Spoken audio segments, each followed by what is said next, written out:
Tenders. Hey everyone, welcome to this week's episode of Comic Diaries. This week we bring you the first lady on the bench. Is it a bench? Not ladly. What? You could say lady. I'm nervous, Mazi. Let me throw away my chewing gum. I'll throw it properly. Alright. Welcome guys to the third episode. This is episode 3 of Comic Diaries. This week we bring you the first lady. Yes. She's a very creative person, very funny. She is the creator of Fake Walk with Justine, creator and host. She also created Bwana Spokesman. You guys know Bwana Spokesman. You laugh at it, you know it. And she's a co-host to The Big Picture. Yes, on Africa Uncensored. So check that out, all of that in her socials. But for now, folks, welcome Justine Wanda. I work really hard. I know. I feel like Ruth has everything I want in a man, right?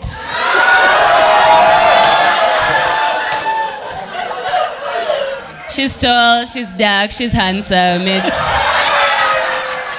Hey, thanks, Mike. Thank you for having me. Karibu maze. Asante sana. I'm glad you made time. Of course. You're on Comic Diaries. For all the comedians, I can make time. I noticed that with you. You're very supportive when it comes to like comedians, the comic community. Honestly, comedians have my heart. I understand how difficult it is to work in an industry where people think, oh, I can do that. You can't. You can't. People think about that about like comics most of the time. Yeah. They don't think of it as work. They mostly always disregard it, but it takes a lot of work for all the comedians you see. So any way I can support, 100% I'm there. You're always very supportive. People notice. So now, the first question I usually ask people when they come here, who they are. Who is Justine Wanda? Who am I? Who is Justine? Who am I? You're giving me existential crisis questions immediately. Listen, that's crazy. I thought the question would be deep for comics. Yeah. But so far we've had Manu, we've had Nyonjoro, and they kind of skate around like it's not eliciting the emotion I thought it would. I will say I really don't know who I am. I think I'm discovering who I am more as I go. But if you're asking about who am I as a career person, no career. That is wild. Just who as a person, am I? Yeah. I think I'd like to say I am a kind, funny, very introspective, very doubtful person, super pessimistic. Which is weird because like very weird. Yeah, I am a very pessimistic Your person. glass half empty. There's no glass. Yeah. Where's the damn glass? Where's the fucking glass? No, but it doesn't show. Okay, so the pessimism is mostly from the point of like, what can we do about it? Like, if I believe there's no glass, it means like we have to be out there, like looking for it. Yeah. Okay. Yes. Why stand-up comedy? Why did you decide, let me be a comic? I don't think that's the right question. What is the right question? Why stand-up comedy? That's not even the right. I think the question is how I even got here. Because the why came after the how. Tell me. Yeah, so a little backstory. I used to be I can go to school, I can work hard, and things will work out for me. And when that did not work, I started feeling like my life is a very long-form tragic comedy. Like, that's what it felt like. I'm sorry to laugh at that. No, it's true. I like how you've captured it, yeah. It's true, though. Is it gonna be a problem? It's all right. So, when you don't think of yourself as someone who can progress, it really feels like you're in a tragedy, like a tragedy you can't control, a tragedy that you have no say in writing it. And I was like, no, I want to write my own story. So I went to school for art, which was an interesting choice of career. And my brothers were very supportive. They were not like, why are you doing this? They were doubtful of how that was going to work out, but they had faith in me. The art thing was implanted for a very long time. Yes. So I went to school for art. Like, did you have an idea what you wanted to do? No. I will say out of high school, I wanted to be an astronaut. That is what I wanted. That was my dream. But apparently you can go to astronaut school in Kenya. Apparently. No, I think UN has a course right now. But at the time, I just didn't have the sikuwa na facilities, bro. Yeah, Like, you did not have the capacity. So I went to the second best thing in my choice of career was filmmaking. And when I got into uni, because I didn't get the filmmaking one, I got like the third choice, which was art and design. And that shook me a little bit because I was like, I love art, but I absolutely have no idea what I'm going to do with this particular career. So I was cruising. I went to school to cruise so that I could get a degree and then figure it out. But when I was there, I met like really, really awesome people, and everyone was just like so focused and they understood what they had to do. Are you good at networking and connecting with people? No, I was just an observant person. I do not like talking to people. It makes me really nervous. But if I have to, I will do it. Okay. It's almost like a false sense of choice. Like if you have to, let's do it. Yeah. So when I was in school, I saw a lot of people being really great at stuff, and I was like, yeah, I can draw, which is I can draw. You can do like, what do they call it? Is it abstract art when you can draw really well? I can draw like draw well, but not as well as the people I went to school with. Like those were proper artists. So I was like a mediocre.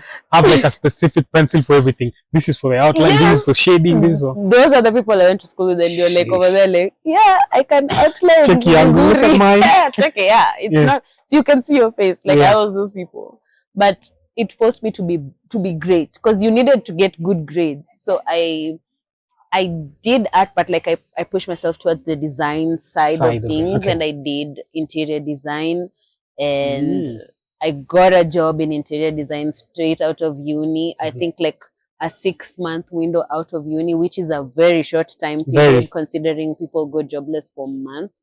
So I got really lucky. When I got the job, it wasn't what I dreamt it would be. Like it was a very bad job. As in, no, not a bad job, but like the people in the field were horrifying. Like my boss was a very mean-spirited person. Oof. And she didn't need to be. Yeah, so that really broke my heart because I felt like there's no career progression, there's no direction in which I don't sacrifice myself to be a corporate person. The thing with you I might notice is you need to express yourself a lot of times. Yes, I need to be mad, I need to be happy, I need my full range of emotions. You're probably not good with like schedule. Kujeni 8, let's do this at 8. You're not that person. I can do the schedule thing as long as I get to do my other emotional stuff. Okay. As long as you get to be free, expressive. Yes. So that wasn't the job. That wasn't the job. But ironically, that same place, a lot of people around the management and like some of the designers I worked with were very, very amazing people. They were very kind. They were very knowledgeable. They were very encouraging. I think they're some of the best people I've met to date. And I still talk to some of them sometimes. And they were very encouraging of me when I felt like my life was a tragedy. When I was pivoting, they were there. Out of that, you got relationships, friends. Yeah. Okay, so then how do you stumble upon, I'm going to go on stage, I'm going to tell jokes. Okay, so it's tied into like having a bad job. Like having a bad boss requires so much resilience.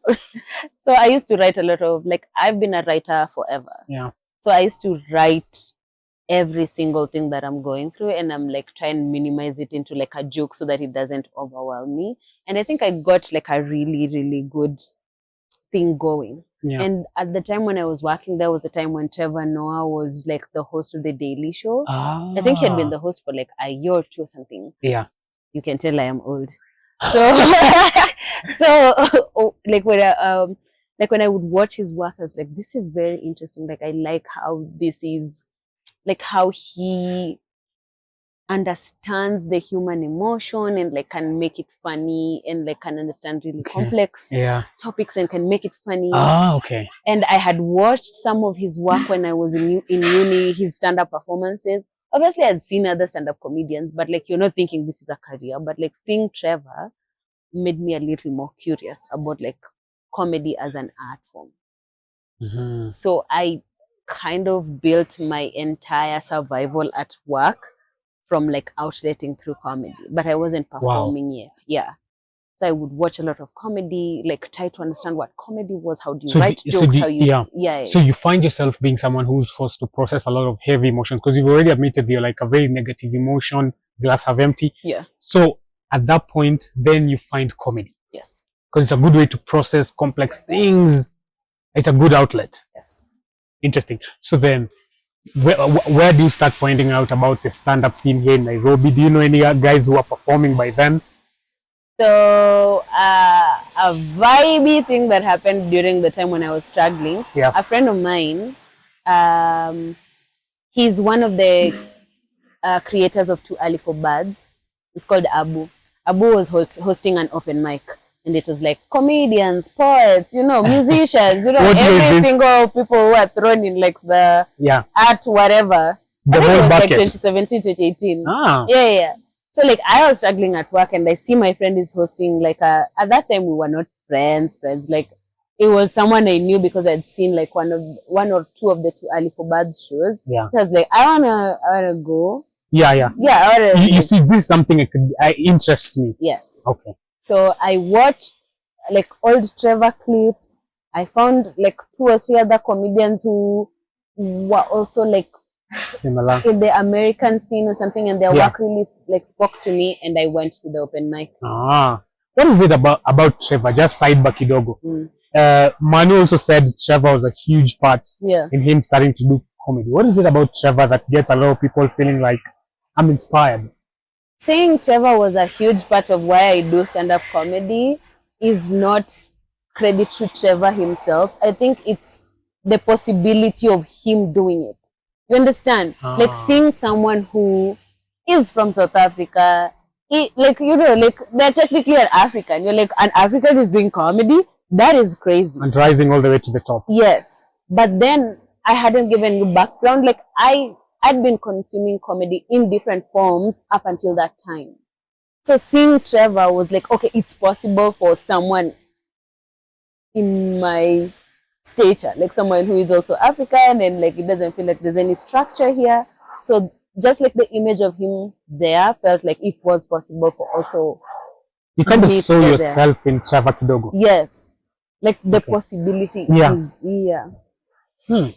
Well, so I don't know if okay. Can I ask? I know this is like a reverse thing, but like what's like a draw in for you for comedy? Like how did you begin? Yeah. It's kind of similar to processing a lot of like complex emotions. Yes. And then realizing life is just really funny. It's all like how the perspective, how we see things. Like you can look at government and choose to be depressed, choose to be angry, which is also valid. Yes.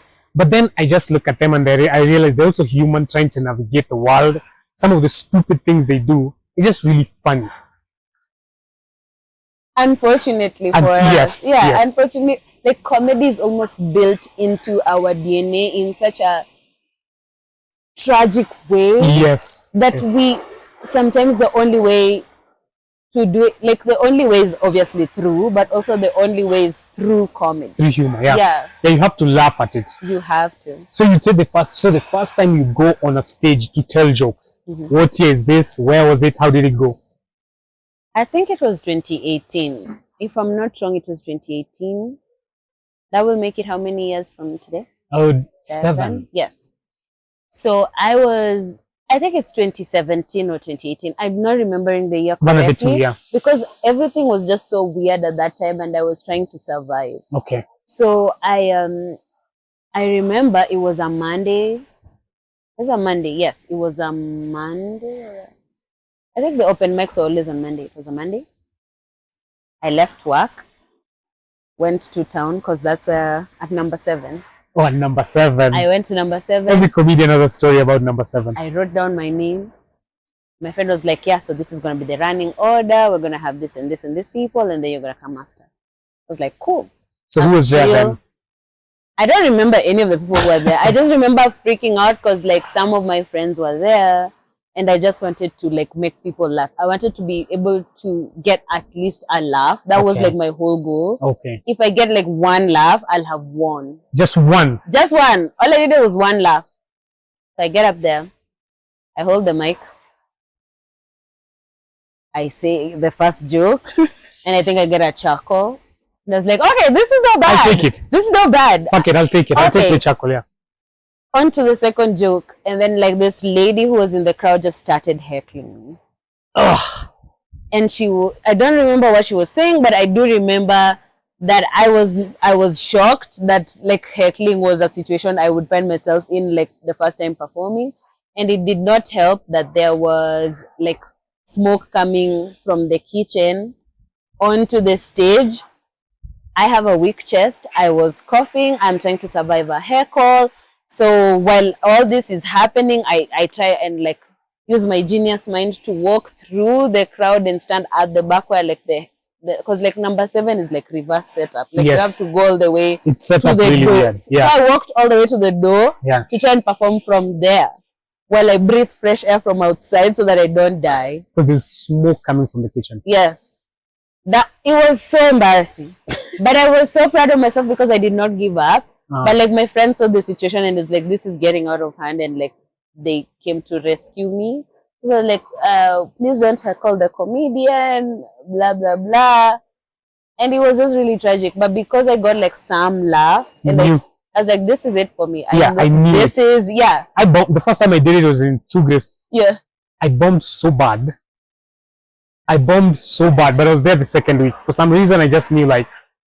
You see, it's like those situations where it's almost like your mind is playing a trick on you. Yeah. Where like this was not failure. This just meant like I can stand up there and I can get through it. Yeah, I feel like there's other things that were at play that were bigger than me. I agree. Yeah. That's exactly the feeling. I was like, I'm gonna do it.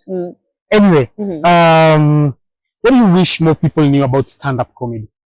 I really wish people just would respect the art form more. Like I wish they knew how much it takes to write a joke that they love. Like that is not.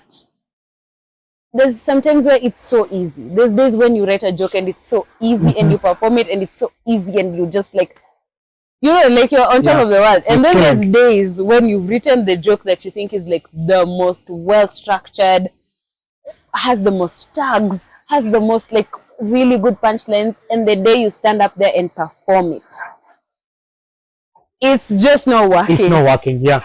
That's true. People don't appreciate a really good joke comes from.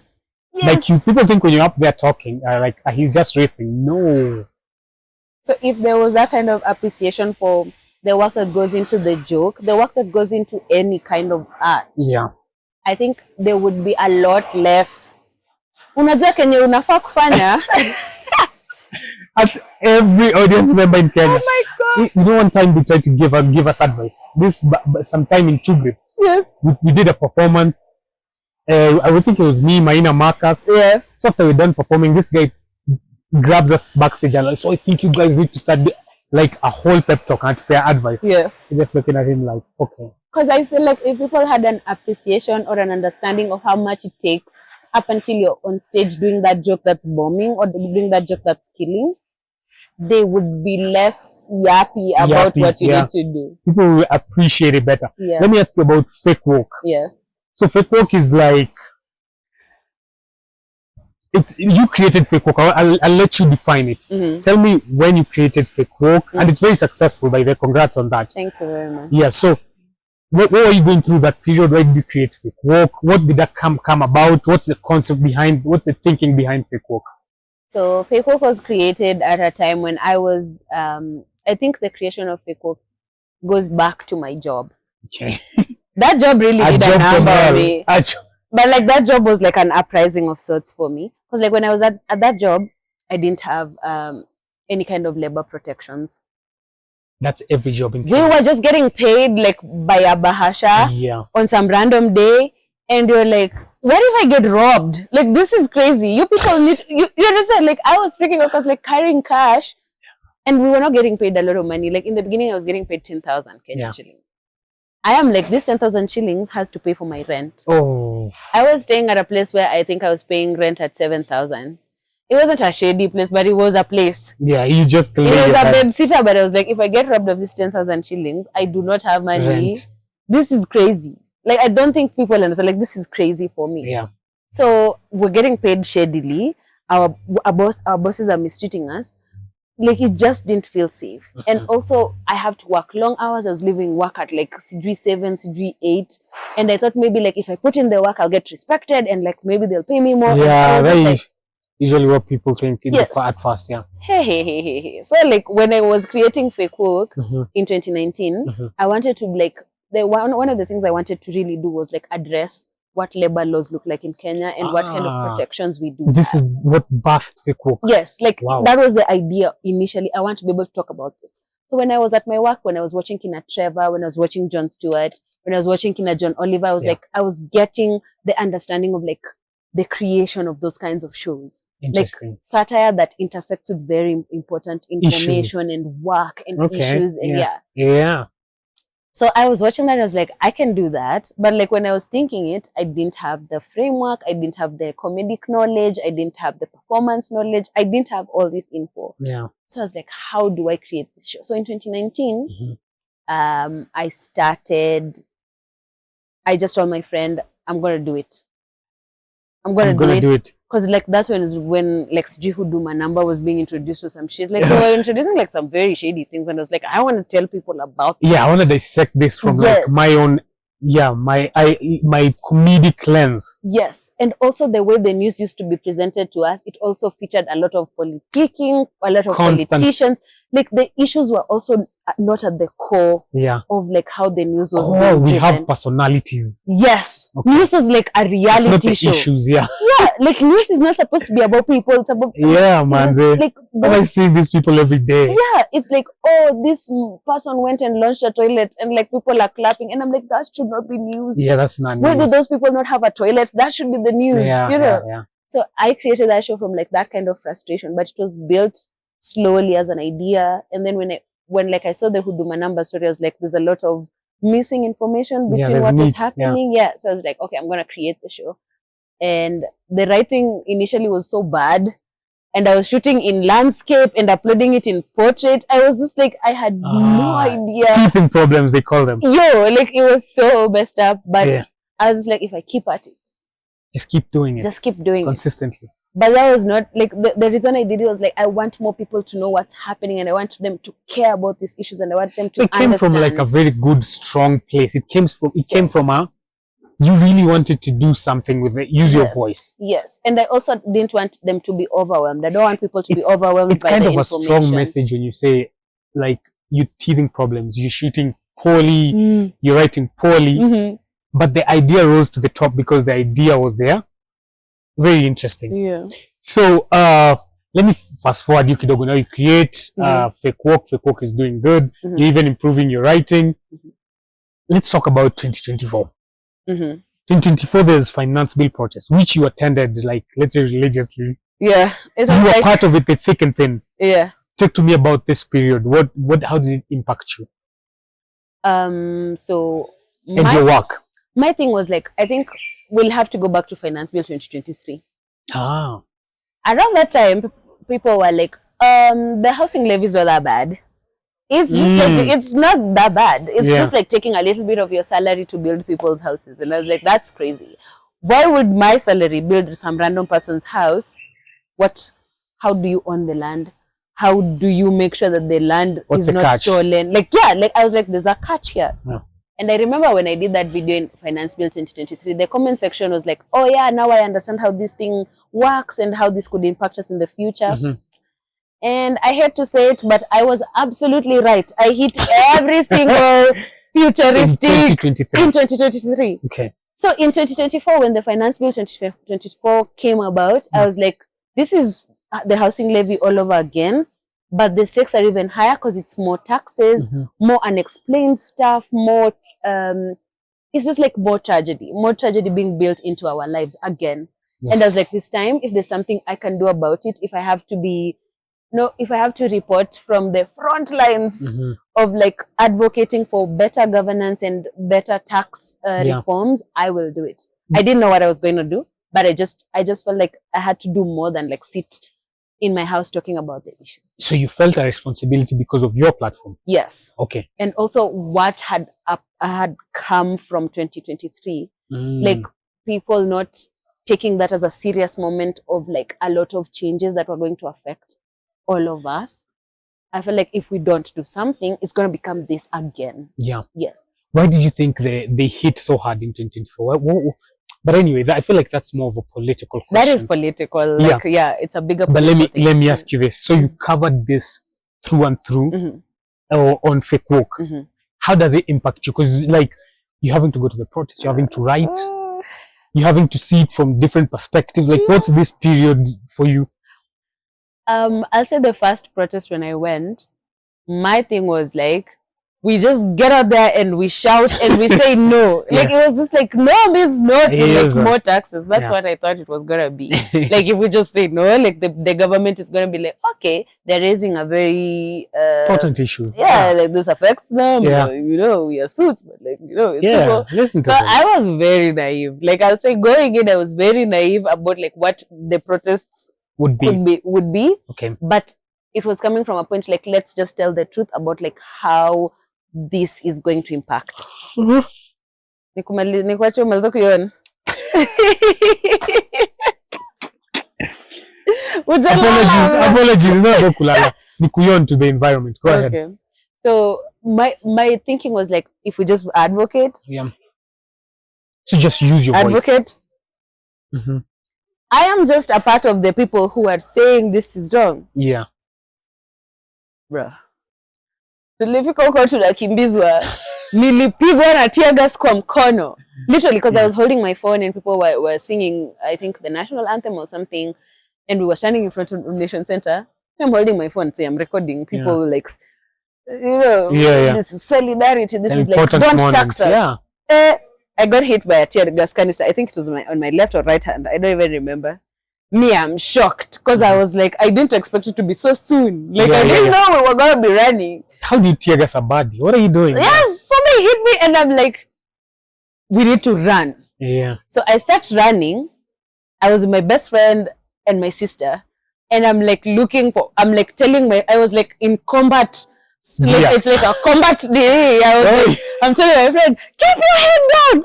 Like, what the hell? I've never been to like a tactical situation. What the fuck am I yelling? So I'm like I'm running.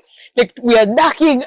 Like, we're going to die here. Yeah. So we run across the road and then we get into this small building and we stand there and the guards are laughing at us. And it was kind of comical. Yeah. But at the same time, it's like, but see, we are saying they stop taxing us. Why are they? Like, what's the issue? It shouldn't be so big an issue. None of us has a gun. None of us has a knife. I don't understand why we're being attacked. That's not how it works. That's not how you get freedom or like anything done. You have to actually be willing to run and fight and push back. Yeah. So when the Nini subsided, we went back. I think we did like a little round of protest and then we were chased away. And I was like, I felt defeated that day. But I was like, I'm going to report on the story because when we were there, this is what happened. And I wanted it to be accurate and truthful and what I saw. Yeah, your account. Yes, my account. It was mostly, I was doing this mostly for myself because I was like, if I don't tell the truth about like what this story is, the media is going to pick it up and like going to contort it and change it and reframe it and you know like how So twist facts, spin things. So I was like, just like tell the truth, be there, be present, be part of the movement. Took a toll on your mental, having to go then do it again because it got a bit nasty. Yes. Especially leading up to before the president decided to pull the bill. Yes. It started getting a little nasty, especially out there. And he could have done it at any time. He could have pulled away from that bill and just like said like we shouldn't continue it like in the beginning. You forget he's a strong man. That's some weak shit. Yeah. Honestly, strong people have more brains. You know, like you have to find a way. You have to know when to fight and when to pull back. So the tug of war is needless on his part. Absolutely, because he lost so much of the momentum he had. He had like he was lying. He was on top of cars. He was like killing with the lies. He was literally just cruising, and people were giving him a pass. Yeah. You know, but like when he showed that I am a liar, but I can also like use my position of power to harm people who are just dissenting, like to harm dissenting voices. He made enemies he didn't need. Yeah, he didn't need to, So the big takeaway for you, Fake Woke, that period was like, did it change anyway how you relate to people, how you relate to your Oh my audience on Fake God. Walk? It absolutely changed my perspective on the show that I do now and the work that I want to do in the future going forward. Because I felt like there's a part of my show that was just like a doomsday kind of thing. Because one of my favorite parts about like the protest, it was a lot of the community building. A lot of people were doing, so for me to be able to cover the protests well, I think it has to relate to what I was able to cover with the floods. Because like during those floods that impacted a lot of people, I was able to share stories, because my stories come from the news, people that work that other people have done, but I go a step further by showing, having commentary on how that affects us, and also showing what people are doing in the community and how you can donate or how you can come through, because sometimes the news doesn't get there. So you're saying like a yin yang. There's the dark aspects of what's going, but also be positive, the redemptive side. Yes. How the community can rise from us. Yes. So to be able to do that, like what really changed for me after the finance bill protest was like the realization that my show can push the boundaries of what social commentary can do and how we interact with our everyday stories, and like the bleakness of it is not supposed to be the end. The bleakness should be the beginning of something even greater and more beautiful. Yeah. Interesting. So back to comedy again. So it doesn't seem unnatural for you as a comedian to intersect with politics, political commentary. Unfortunately for us. Yeah, for comedy kind of intersects with politics in a weird way. Comedy is so political. I think a lot of, like what you just said, comedy is so political, even in the small mundane ways. When you talk about like how you're affected, how you have to use a matatu and like the conductor is like the most rude person. Human, that is still political. If you had efficient public transport, maybe you wouldn't have a joke there. You get? That's very true. Yeah. It would be like, I do have a joke now, but it's something different. Yeah. It's not about like how the systems we operate in are dysfunctional and people don't care about each other and people are very dismissive to our pain, to each other's pain. So comedy is political. It's very. And I don't think that's going to change, because comedic voices kind of help cut through the brashness and the harshness of everyday life. Like people are more likely to listen to you if they don't feel like they're being attacked for their ideas, for their ideologies. They'll be willing to listen. So you co-host this new show on Africa Uncensored. The big picture. Yes. Very fun, interesting show. Tell me how that came about and what's your experience co-hosting with two other gentlemen. You're in a very male-dominated field everywhere you go. Yeah. You just with a bunch of guys. Anyway, you guys does that like do you? I feel like you hang well with the guys.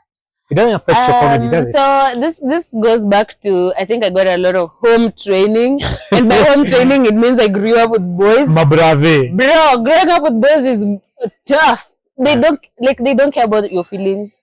Hey, we used to play football with my brothers, actually my cousins, and my cousins do not care that you're a girl. They do not care that you do not have shoes on. It's like ball imeingia hapo kwa miba, itabidi umeipiga. Pick it. Haijatoka kwa line. They don't baby you. Yeah, they don't baby you. So unfortunately, I really wish I was babied a little more. I would have been a lot more like a feminine, ethereal girl, but I am not. I just I have like a very brash quality to who I am and how I speak. And like one of the comedians mastered, like when he met me, he was like, Justine, why are you so why are you not like the most master shit? It's such a master thing. And it's like, look, femininity looks like different things, and you will have to be okay with how I am. So I like it built part of like my feminist understanding, but it also built a part of like my understanding of sometimes not everything is a war. Like you kind of have to know how to tough it out. Like if people who rumia you all the time, or like you can grow, baby you and are more gentle. Like I know being gentle works, but unfortunately the world out there is not like that. So that kind of gave me a bravery of sorts to be like, these are just like any other person. I can take them. I can take them in comedy. I can So I want you to tell me about Big Picture. How did it come about? Do you enjoy it? It's a really fun show. I watch it a lot. But I always find it weird because it's you, John Allan, and is it Mukhwana? Yeah. Yeah. So shout out to Tom. Tom is really Yeah. So it's like, look at Justine sandwich between the guys, Yani. no, but like, but I think it's the same thing because I really respect journalists. Honestly, I do. Yeah. Because You I'm are a not, journalist in a weird way, but go ahead. I think I'm getting there. Because like Jan is like a proper trained journalist. Tom is also like a proper trained journalist, but they have so much insight from having to do a lot of the investigative work, having to speak to people, having to combine the facts, having to examine their own knowledge, that it doesn't always feel like, oh, these are guys. It doesn't usually feel like this is guys for me. It's like this is almost like a knowledge hub for me. Okay. And it just really helps that they're really good at their job. So it makes my work easier. It's a professional setting. So when someone sees from the outside, it's like, oh, Justine is like, oh, it's like two guys on a show and then there's Justine there. But like, it's mostly, I usually feel like I am a comedian and these are two very highly qualified journalists. So the imposter syndrome kidogo, like, oh my God, why am I here? Kidogo, but I'll say the two of them and also the team around African Censored are very encouraging. It's actually like one of the best environments I've had to work in. Everyone is just like so professional and very, I don't know, like there's no other way to describe it. They're very, very good at their job, which makes it easier. How did it come about? How did you fit into the puzzle? They're like, Justine would be good here. Okay, I'll say proudly, Namu is a fan of my work. Do you understand what that means? I watched Namu growing up, and I was like, this is like such a professional. It's the consummate journalist, professional. Like, there's no other journalist than Namu in this country. Like that's what I used to feel like growing up, and then having him be a fan of my work, that scared me because I was like, what do you mean you're a fan of my work? Yeah. Like I don't think I've asked him that question, but like it scares me because it means there's something I'm doing right, and I want to be able to continue doing it. So him reaching out and me being on the big picture with him is kind of an extension of like the work that I hoped to do when I was like, Kenyans need to speak on very important issues and like focus on the right things. I was able to do that. Yeah, you've attracted what you wanted the most. Yes, it's exactly that. It's exactly that. Okay. So with the comedy now, what do you think is a question I ask everyone. What do you think is the most frustrating thing about stand-up comedy? Oh my God. Trying to build audiences. Oh my goodness. It's so hard. Pick us. You see how they say pick me? I am such a pick me. I am such a pick me. Pick me, choose me, love me. I'm not even kidding. Don't you think I'm funny? Oh my God. When it comes to comedy, I am such a pick me. Yeah. And I'm not even like a pick me in the sense that, because I'm like, when you want to build a new audience, you hope like if you do quality work, people are going to follow you. Yeah. But you have to remember, we work in an attention economy. People are creating stuff every day. And sometimes, unfortunately, it feels like because you work in an industry that builds on silly stuff, a lot of the stuff you also have to be in competition with is what people term as mediocre. And it's not necessarily true. It's just that some people work harder at their things than others and they want to be appreciated. Yeah. So when they see a joke that's too low hanging and that's getting traction, you feel some type of way. You're like, that audience could be mine. That could be. But that's not fair. Because that person is working hard. Yeah. Even if they're not creating the same thing as you. Yeah. So it doesn't matter. The person is just creating. Hard. Audience curation is hard to get an audience that will resonate with your work. And pay for your work and want to come to see you at shows and follow like that stuff. Like I meet people all the time who are like, I watch your show all the time. I love your show. I love everything that you do. I love your comedy. Oh, I saw your poster. I was thinking of coming. Bruh. It's so hard to bring people out. That is probably the end. And I think another thing that's very hard in comedy is like being consistent in a place where that does not support arts like that. So a lot of people give up, especially with stand-up comedy, because it doesn't feel like it has the same momentum as most of the other arts. Yes, your clip can go viral, and then what? And then what? Yeah, now what? The structures are not non-existent. Yes. So that's like something that really hurts a lot of us. Okay. I don't know if that affects you too. Like, you know, A lot. Having to go out there and get an audience, Maze, it's crazy. Who's your comedy idol? I usually ask everyone, who's your Oh, comedy I idol? saw you like in the questions you'd written only one, and Just I don't one. think that's fair. You have multiple? I have multiple comedy Like how many? comedy idols. I have like 10. No, then it kills the Because prestige of having an idol. because I think also the idolization of people is not accurate. Yeah. It's not accurate. And it's one who really impacts you, and you like, you know how One who really impacts yeah, me. like when you're low, you're like, say, they'll get some kind of kick out. I'll get a kick out of their work. They'll make me feel a way. Let's not even make it a comedian. Let's make it someone. Oh, this Someone's is easy. work. This is easy. Serena Williams. Ah. Serena Williams is probably okay, and I think this works for like sports personalities across the board. Yeah. Because I feel like a lot of athletes embody discipline, resilience, success. Like they embody everything that a lot of us want to be. Mm. And I say Serena Williams because I started watching Serena when I was I think in high school. And I was very confused about what tennis was as a sport. Yeah. I was like, why are they hitting a ball? What is this? What is this? Yeah. But the consistency of seeing them win different opens, different tournaments consistently was like, what is that? How are they doing that? I will say she's Venus and really Serena. dope. Yeah. She's really dope. She's So- dope. And at the time, I didn't have the full context of what she was up against. I didn't know Yes. an American racism was like. Yeah, a she's thing. she's kicking down a door. Yes, like I didn't understand like the full context of like what she was fighting, how she was propelling so much further up in a situation where she had to fight racists. She had to fight people who did not think she was a woman, which is crazy. Oh, she's dealt with You're like, that. yes, it's like, what is that? Yeah. So when you see someone excel again and again and again against all odds and like not dwell on the minor suppression stuff, of yeah. like who they are, like just building a name for themselves, continuing to be excellent and embracing who they are, how tough they are, how athletic, how vigorous, and doing it repeatedly year in, year out. Constantly, yeah.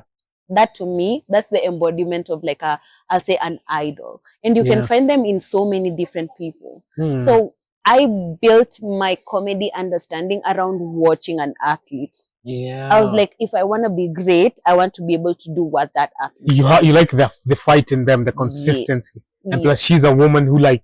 I don't And know, she's I a mean, woman, and she's a black woman, and she's Yeah. tough, and like she's not a conventional girl boss. She's not a conventional girl boss. How do you Like, mean? like a conventional girl boss is like someone who people will I'll just idealize because of their success. No, like you have to fail. You have to be able to Yeah. come back. Because I think when she was pregnant, she was pregnant when she won her last Open. Open. Mm. It was her 23rd title. It was historic. It was like all these different things. And then when she had her child, she was like, oh, you can't come back and win anything. And yes, she did not win any Open after she came back, but she was in like 3 or 4 finals. That is crazy. Still showing the fight. That is great. Like, because a lot of people Very are like, inspirational, she didn't actually. win, so it doesn't matter. No. Yeah. Wenda ujaribu. Yeah. Please, I would It's love about- to see you win. Sometimes it's Yeah. about the fight. There, It's the fight. and she's making it to finals. Okay. Yeah. So I like to me, Serena, so to me, all those parts of her work and how she continues showing up matter a lot to me. Okay. So it Yeah. just helps me understand that more. All right. Yeah. Tell me about a comedic milestone. What's your comedic milestone? Now, it doesn't have to be something big Mhm. or grand. Something that happened in comedy that left a really positive mark. A comedic milestone of mine, Mm. I'll say one of my favorite things that ever happened when I started doing comedy. I think I was like 6 months to a year in. I don't remember. It was a very short window. There's someone who had seen me on one of the open mics or Yeah. something, and I was inside the supermarket, and she was like a 19-year-old or something, and she walked up to me and she's like, "You're Justine, yeah?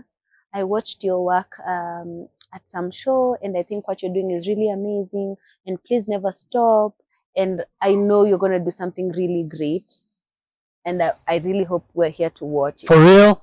I'm not joking. Like a 19-year-old girl just stopped you. Someone who had watched me sometime in some random show that I Yeah, personally that would don't do remember. something to you. That's That what I mean. would Like be- to me, that was a comedic milestone because it meant like even at that time when it was all uncertain and I didn't know what the hell I was doing, the possibility was there. Someone Yeah. saw it. Someone was like, There's this nothing like is- someone acknowledging your Yes. work, Mazi. So every single thing that I've achieved Yeah. personally in my comedy journey was almost like an reaffirmation of what that girl told me. And I don't know who she is because she didn't tell me her name. Mhm. But please, I remember you were wearing like slippers, or was it Crocs? Like How far pink back was slippers, this? or it was like in 2019. Wow. Yeah, yeah. Okay. So I just want to say, whoever you are, because you didn't tell me your name, thank you so much for those words.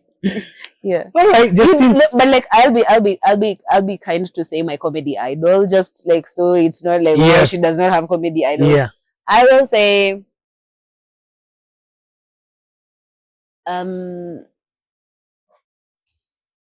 this is tough. Go ahead. This is one of the toughest things I've ever That's had why I to said say. one. But I will have to go with a comedian whose work literally helps me redirect all the time, and I watch, and she's not like super famous or Yeah. anything, but how like her writing is so exceptional, and it kind of just like I'm like, if I can just write like that. Can I guess it before you say it? Yeah.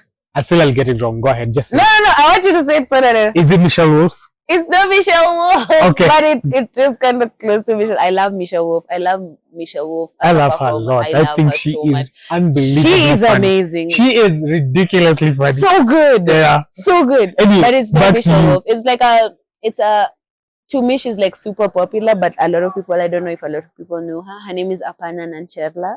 She's an Indian American comedian. Her writing is some of the best writing I have ever encountered. She's not new. I think Okay. she's in her 40s right now. Really? Yes, but Okay. like I think watching her work at the time I watched it really helped me understand the journey I want to be on as a comedian. I love comedians. Every comedian has a different idol. Yeah, because like I feel like there's the big names who everyone loves, Yeah. but I don't think it'll be true to who I keep growing and becoming if I don't mention Aparna. Like I go to Aparna's work all the Yeah. time. Yeah. All right, guys, check out Apana. Mhm. We're done, Justine. We're done. Oh, We're this done, was such a Mazi. nice conversation. Was it fun? You're a good interviewer. I try, Mazi. You're I try a to really make good interviewer. I try to make people feel comfortable and stuff. You did really well. This All right. it's very personable. Anything you want to tell my how many subscribers do I have now? My 20, 30. So I love you guys. First of all, if to all the 30 people following Mike, congratulations. You're on a good journey. You're on a He's good doing journey. Yeah. Yeah. And also just support comedy. Watch comedy. Yes, Watch please, Mike. man. Follow Mike around. That's not a good idea. But hey, follow me around. It's a good idea. yeah, but still, like, watch comedy, support comedy. Every single comedian, as we said, we are pick-me's. We are pick-me's. Pick us. We'll do anything. We'll do it. No, we'll not do anything. But we'll do anything. Well, not anything. Yeah. Not just anything. But Yeah. we'll do, yeah. And also, we love comedy. I think comedians are the biggest fans of comedy. So whatever comedian you're seeing and the work that you're consuming, just know they've done the work. They're doing the work and they're doing the research. And please show up for them as much as you can. You know, I know someone who thinks who says you're a genius. Who? I'll not tell you. Let's end on that minute. I know someone who calls Justo a genius. And I'm not sure I disagree with that person. But anyway, you do a lot of good work. Follow Justo. Yes. Follow Fake Woke. Yes. Anything you want to tell, anything upcoming you have going on, any project? I have a lot of. I'm hopefully gonna shoot a movie this Really? year. Yeah, another Ah. movie, another short film. I hope you're gonna be helping me shoot it. Put me in there. Yeah. No worries. I want to do so much work this year. I'm gonna do like a parody love stories, which I think is gonna be fun. Watch Yeah. out for that. And also come to all my comedy shows. Come to all our performances. I will be sharing them on my pages at Justine Wanda and at Fake Walk with Justine on all my socials. So please, all the support. All right, guys. Thank you for joining us. It has been Justine Wanda, Mike 1. Please follow, like, subscribe to this channel. And we are out. Comic Diaries, episode 3. Good one, Justine.